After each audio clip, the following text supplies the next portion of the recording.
ফিতনা ছড়িয়ে যাবে দিগন্তে, ঢেউয়ের মতো তাণ্ডব বহে। আল্লাহ বলেন, ফিতনা ভয় করো, আঘাত করলে সবাই তা সহে। মিথ্যার রাজত্ব বাড়বে শেষে, সত্য হবে নীরব পথিক। রাসূল সাল্লাল্লাহু আলাইহি ওয়াসাল্লাম বলেছেন, ধর্মে স্থির থাকা হবে, অঙ্গারে ধরা কঠিন ঠিক।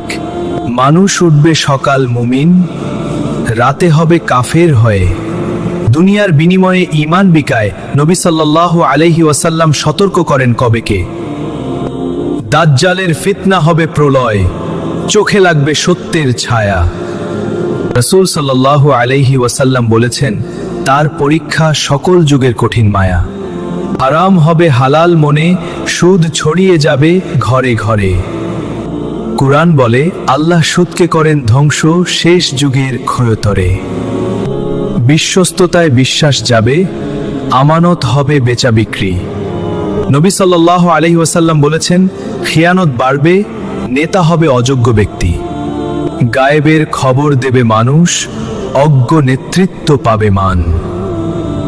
হাদিসে আছে, অযোগ্যদের হাতে উঠবে উম্মার শাসন বাহন। ফিতনা হবে রাতের আধারে, অন্ধকারের ঝড়ের সম।